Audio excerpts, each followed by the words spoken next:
Hai teman-teman, kemarin malam listrik di rumahku tuh sempat mati sebentar. Nggak lama sih, cuman ya cukup bikin satu rumah jadi diem gitu ya.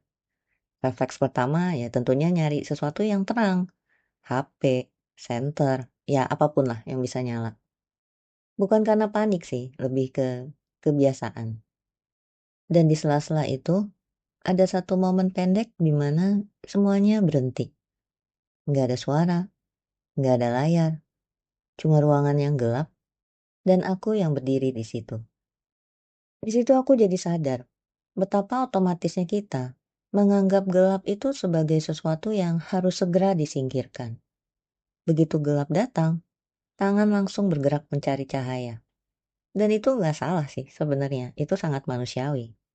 Tapi menarik ya, gimana pola yang sama itu juga terjadi di dalam diri kita. Saat sedih, kita buru-buru cari cara supaya nggak sedih. Pas lagi bingung, kita buru-buru minta jawaban. Dan pas lagi capek, kita buru-buru harus balik produktif.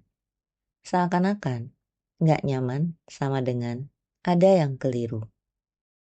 Berdiri di ruangan gelap itu, aku tiba-tiba kepikiran satu hal yang sederhana. Apa iya sih semua gelap memang perlu diusir? Atau ada jenis gelap yang sebenarnya nggak sedang meminta apa-apa? Kita mungkin sering membayangkan cahaya sebagai sesuatu yang datang untuk menyelamatkan, untuk memperbaiki, untuk membuat segalanya terasa lebih baik. Tapi kemarin malam, aku jadi kepikiran jenis cahaya yang berbeda. Cahaya yang gak datang untuk mengusir gelap, gak datang untuk menyalakan apapun, gak datang untuk membuat malam terasa salah. Yang ya hanya sekedar hadir aja. Seperti saat kita duduk sebentar di ruangan gelap dan mata perlahan menyesuaikan. Bukan karena gelapnya pergi, tapi karena kita berhenti melawannya.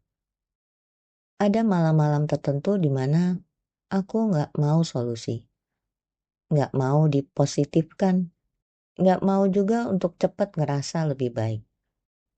Aku hanya ingin ditemani oleh diriku sendiri, tanpa harus berubah jadi versi lain.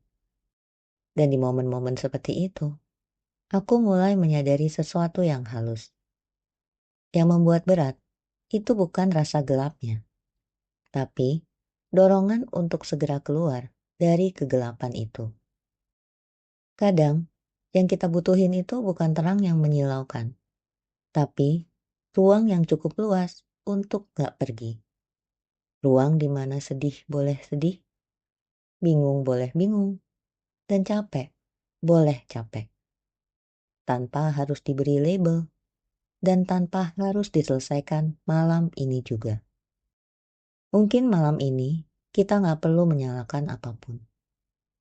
Mungkin kita cuma cukup duduk sebentar di tengah apa yang sedang ada. Tanpa mengusir, tanpa memperbaiki. Dan mungkin itu udah cukup.